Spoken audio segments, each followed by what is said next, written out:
Bom dia, queridos. Mensagem do professor Vicente. Hebreus, capítulo 9, verso 22.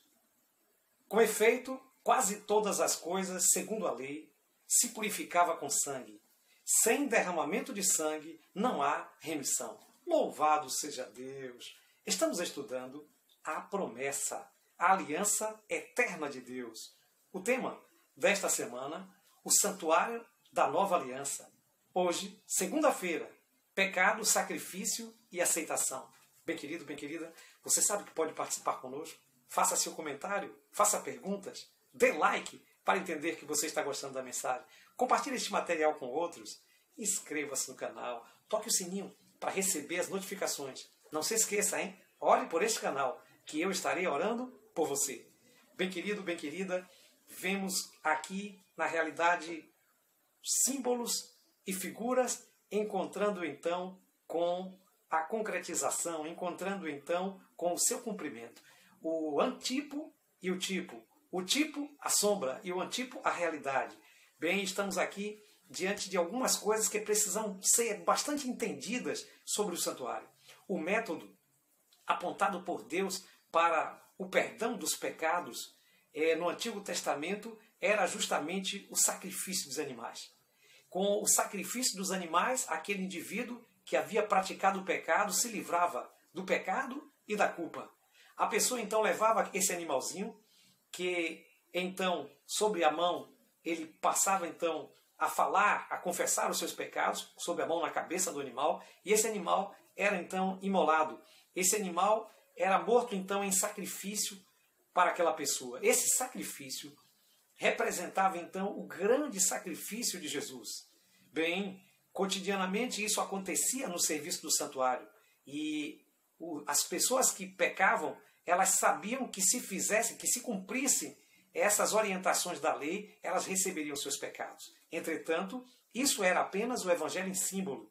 A essência de todas as coisas não estava na matança dos animais, não estava no sacrifício dos animais, mas no que eles representavam para Deus, que era de fato, então, um sacrifício que era símbolo de um sacrifício maior, que é o sacrifício de Cristo. Bem, o escritor dos Hebreus diz isso de forma muito clara.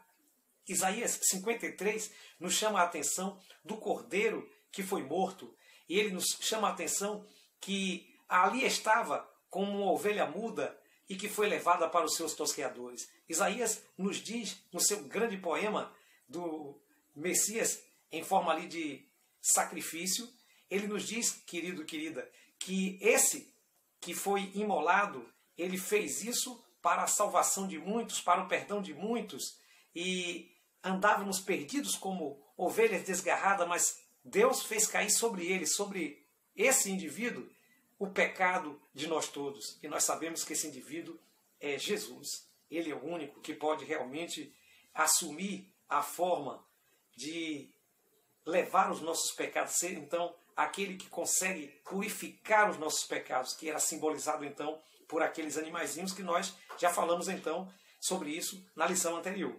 Bem, mas o que nos tange agora é considerar as palavras de Hebreus capítulo 10, verso 4, quando o escritor dos Hebreus diz assim: é impossível que sangue de touros e de bodes remova pecado.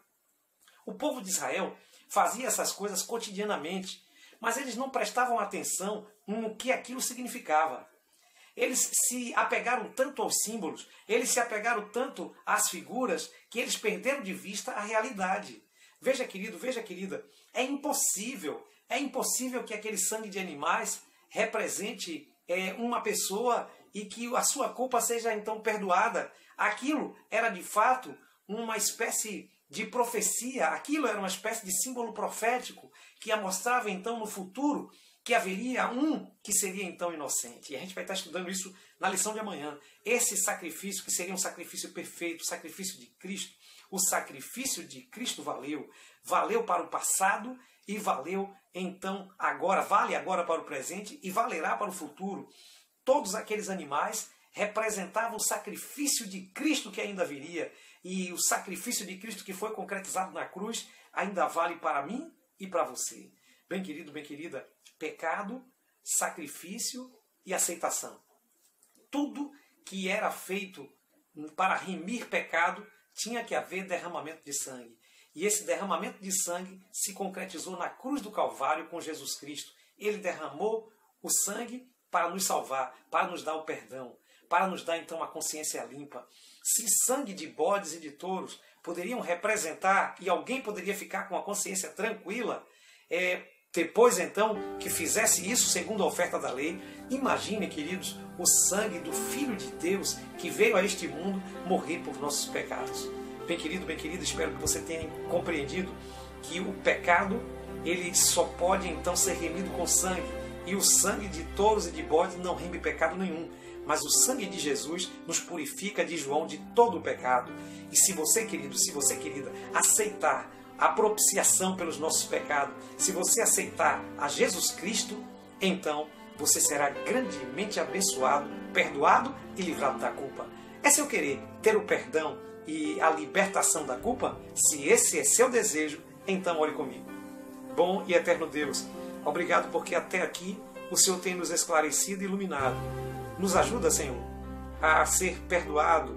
Nos ajuda, Senhor, a ser livrado da culpa pelo sangue de Jesus Cristo, seu Filho. Amém.